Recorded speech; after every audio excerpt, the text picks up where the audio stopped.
இன்றைக்கி நம்ம வீடியோவில் கொத்தவரங்காய் பொரியல் ஒரு வித்தியாசமான முறையில் செய்ய போகிறோம். எப்படி செய்கிறதுன்னு பார்க்கலாம் வாங்க. இந்த கொத்தவரங்காய் எல்லாரும் சாப்பிட மாட்டாங்க. சாப்பிடாதவங்க கூட சாப்பிட வைக்கிற மாதிரி தான் நம்ம இன்றைக்கி இந்த கொத்தவரங்காய் பொரியலை செய்ய போகிறோம்.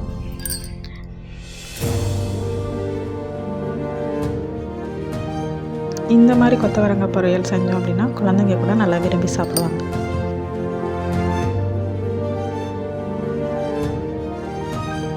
கொத்தவரங்காய் பொரியல் செய்கிறதுக்கு என்னென்ன தேவை, அது எப்படி செய்யலாம் அப்படிங்கிறத பார்ப்போம் வாங்க.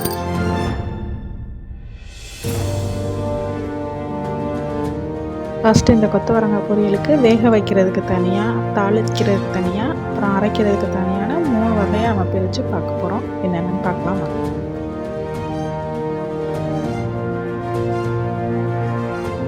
வேக வைக்கிறதுக்கு கொத்தவரங்காய், மஞ்சத்தூள், தண்ணி, உப்பு இது ஃபஸ்ட்டு நம்ம வேக வச்சு எடுத்துக்கணும்.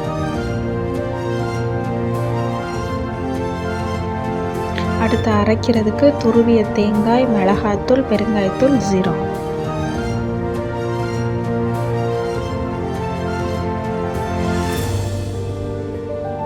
ஃபஸ்ட்டு நம்ம இந்த கொத்தவரங்காயை நல்லா க்ளீன் பண்ணிவிட்டு நல்லா நீளமாக கட் பண்ணி வச்சுப்போம். இதுக்கு நம்ம முத்தின கொத்தவரங்காயாக எடுக்கணும். நல்லா பிஞ்சு கொத்தவரங்காயாக எடுத்தோம் அப்படின்னா டேஸ்ட் கொஞ்சம் நல்லாயிருக்கும்.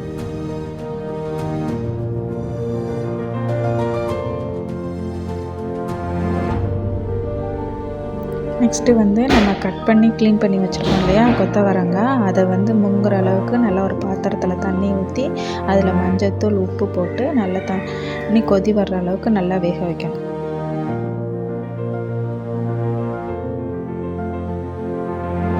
இப்போ கொத்தவரங்காய் ஒரு 10 நிமிஷம் நல்லா வெந்ததுக்கப்புறம் 3/4 பதம் வந்தோன்னா அதை அப்படியே இறக்கி வச்சுருவோம்.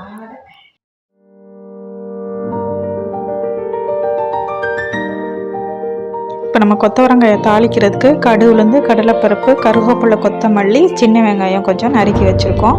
அதை எல்லாத்தையும் போட்டு நல்லா வதக்கிக்கிட்டு வெங்காயம் நல்லா பொன்னிறமாக வந்ததுக்கப்புறம் நம்ம தண்ணியோடு வச்சுருக்கோம் இல்லையா கொத்தவரங்காயை, அதையும் போட்டு கிண்டணும்.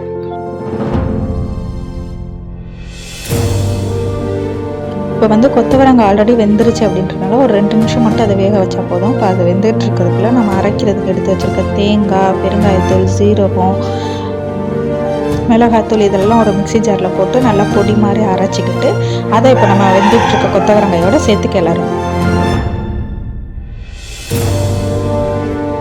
இப்போ நம்ம இந்த மசாலா வாசனை போகிற வரைக்கும் ஒரு 2 நிமிஷம் நல்லா கிளறி விட்டுட்டோம் அப்படின்னா கொத்தவரங்காய் பொரியல் தயாராகிடும். இந்த கொத்தவரங்காய் பொரியல் எப்படி இருந்துச்சுன்னு நீங்களும் உங்கள் வீட்டில் ட்ரை பண்ணி பார்த்துட்டு சொல்லுங்கள். தேங்க்யூ.